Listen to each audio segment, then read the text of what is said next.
Hi guys, this is Nathalia Arcuri from Poupe YouTube channel, and now you're gonna see a little bit of my interview with Gordon Brown. Thank you so much Pleasure. for being here. I have just very quick questions, but very important one. The first one is, what are the biggest challenges standing in the way of achieving the SDGs? Look, in the last 2 years, in the global south, we've let people die through lack of vaccines. We've let people starve through lack of food. We've let people suffer droughts and floods and firestorms through lack of provision of climate finance. We are halfway through the period of the Yeah. Sustainable Development Goals, and we're at a moment of truth. If we don't change course, we will not achieve them. If we change course, there's a chance of doing so. In my own area of education, 260 million children will not go to school today or any day. Aid on education is actually falling. And of course, the amount we spend on a child in a low-income country is less than 1% of what we will spend in an advanced economy. So things have got to change. And that's what I want to put forward, is an agenda for change. Yeah. In your point of view, what is the most important people in the world actually doing to change this situation in education? We've got to provide finance. You cannot have spend resources without reform, but you Yeah. can't have reform without resources. And if you want reform in education, you've got to back it by resources. And so we must spend more. We've created a new facility, the International Finance Facility for Education. Perhaps it could raise $10 billion. We're urging people to support the education of the 72 million children who are displaced and refugees, who are not going to school at all because of that. And of course, we have to do more to fund the World Bank and make it see that a priority is human capital, because that is the future. It's education that unlocks every other goal: gender equality, employment opportunity, quality of life. And of course, the mitigation and adaptation to climate change depends on an educated population. And could you explain the goal 4 that talks about education, and where are we at the half time for global education, and how are you tracking it? Because this is something that goes in my mind. Who is tracking it? Well, before COVID, about 50% of children at the age of 10 were not literate. They couldn't read or understand a basic text.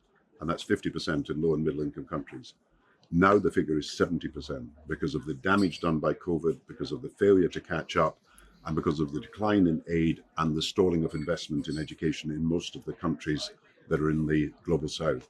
So that has got to be reversed, and that's why you need resources to do it. Of course, you need teaching reform, curriculum reform. You need all these things to happen simultaneously, but you can't do it without resources. And my plea to the developed world is that the future of the world depends on an educated, informed, youthful population.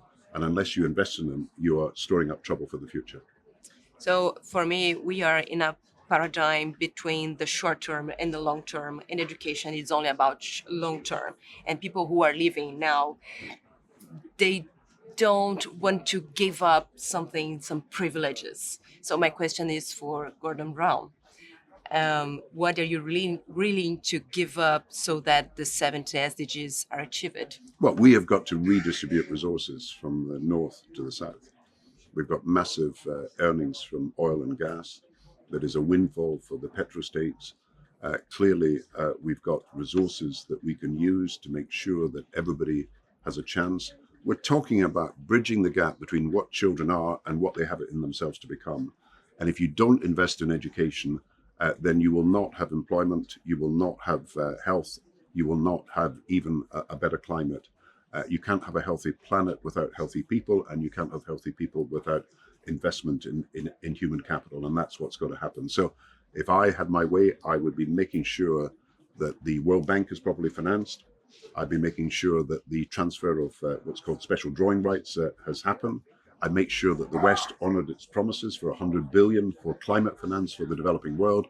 And I'd be creating the new institutions like the International Finance Facility for Education, so that you can apply resources immediately into the poorest countries in the world who desperately need to invest in their education for the future. Now, if we don't do that, when we get to 2030, we'll have cascading crises. We'll have reached the point of no return on climate change. And of course, we'll have a low growth economy that cannot generate the resources for a proper health, education, and other public services. And the last question in this path, who do you think is the most important stakeholder to achieve that vision?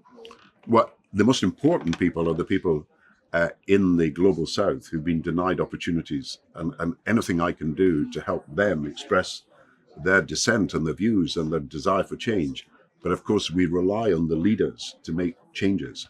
And there have been moments in history when it's been least propitious to do so, that there have been breakthroughs either in reduction of nuclear weapons or in tackling the ozone layer or in dealing with debt relief for the poorest countries.